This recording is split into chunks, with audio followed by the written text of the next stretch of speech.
इस चुनाव के नतीजों से 2019 में अनुच्छेद 370 को निरस्त किए जाने के बाद केंद्र शासित प्रदेश में पहली निर्वाचित सरकार का गठन होगा, मार्ग प्रशस्त हो जाएगा। और इस विधानसभा चुनाव में मुकाबले में खासतौर पे कांग्रेस नेशनल कॉन्फ्रेंस गठबंधन है, पीपल्स डेमोक्रेटिक पार्टी यानी कि पीडीपी, महबूबा मुफ्ती की पार्टी, उनकी बेटी भी है चुनाव मैदान में इल्तिजा मुफ्ती, और बीजेपी की बात करेंगे जिसे सबसे ज्यादा उम्मीदें जम्मू से है।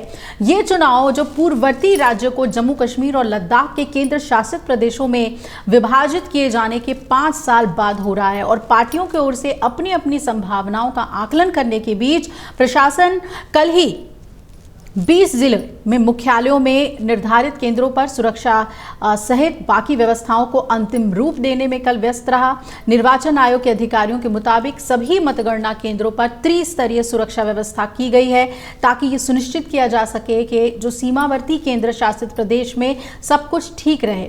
कश्मीर घाटी और जम्मू क्षेत्र के सभी केंद्रों पर सुरक्षा कर्मियों ने मोर्चा संभाल लिया है। आपको बता दें कि जम्मू कश्मीर में 23 मतगणना केंद्र हैं और साल 2014 के बाद से जम्मू कश्मीर में पहली बार विधानसभा चुनाव 3 चरणों में हुए। कश्मीर घाटी और जम्मू कश्मीर की 90 सीटों में से पहले चरण में 24, दूसरे चरण में 26 और तीसरे चरण में 40 सीटों पर मतदान हुआ था। और केंद्र शासित प्रदेश की 90 सदस्यीय विधानसभा के लिए चुनावी मुकाबले में उतरे 873 उम्मीदवारों की किस्मत का फैसला आज हो जाएगा। इस बार मतदान 63.45% रहा, जो कि 2014 के विधानसभा चुनाव में दर्ज 65.52% से कम रहा है। चुनाव मैदान में उतरने वाले जो प्रमुख उम्मीदवार हैं उनके बारे में भी आपको बता दें तो सबसे पहले नेशनल कॉन्फ्रेंस के नेता उमर अब्दुल्ला बड़गाम और गांदरबल दो विधानसभा क्षेत्रों से चुनाव लड़ रहे हैं और पीपल्स कॉन्फ्रेंस के सज्जाद गनी लोन हंदवाड़ा और कुपवाड़ा सीट से लड़ रहे हैं, मजबूत प्रत्याशी हैं।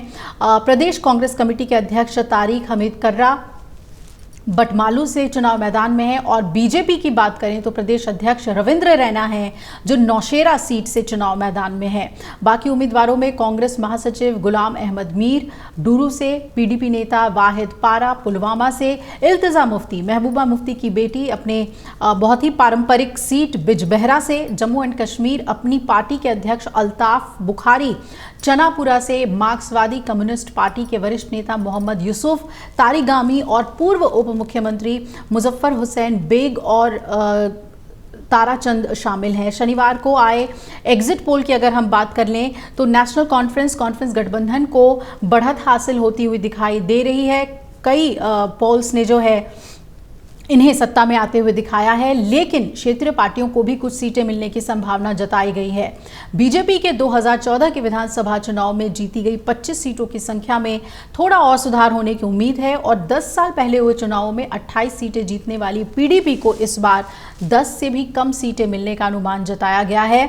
और यदि एग्जिट पोल पर विश्वास किया जाए तो पीपल्स कॉन्फ्रेंस, जम्मू एंड कश्मीर अपनी पार्टी, गुलाम नबी आज़ाद की डेमोक्रेटिक आज़ाद पार्टी और लोकसभा सदस्य शेख अब्दुल रशीद की आवामी इत्तेहाद पार्टी सहित नई और उभरती पार्टियों के जीतने की संभावना ज़्यादा नहीं है और इन पार्टियों और निर्दलियों को मिलाकर करीब 10 सीटें मिलने का अनुमान जताया गया है। अब जम्मू कश्मीर की बात करें तो जो जादुई आंकड़ा है यहाँ पर वो 48 का है, क्योंकि 5 सीट जो है वो मनोनीत सदस्य भी होंगे, तो जो संख्या है विधानसभा में सदस्यों की वो 90 की जगह 95 हो जाएगी। तो जादुई आंकड़ा जो है वो 48 बनता है। और आपको बता दें कि नतीजों से पहले ही प्रदेश में जोड़ तोड़ और बातचीत अलग अलग पार्टियों में शुरू हो गई। फारूक अब्दुल्ला ने साफ कहा कि वो पीडीपी का समर्थन लेना चाहेंगे और कांग्रेस नेशनल कॉन्फ्रेंस के गठबंधन के बाद पीडीपी कितना नंबर लाती है ये देखना बहुत महत्वपूर्ण होगा।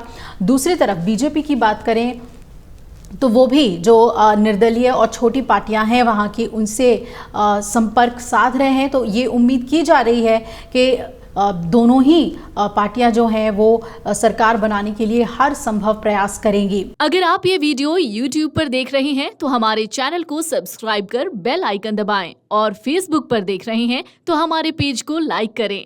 8 मिलियन प्लस सब्सक्राइबर, आपके इस भरोसे के लिए बहुत धन्यवाद।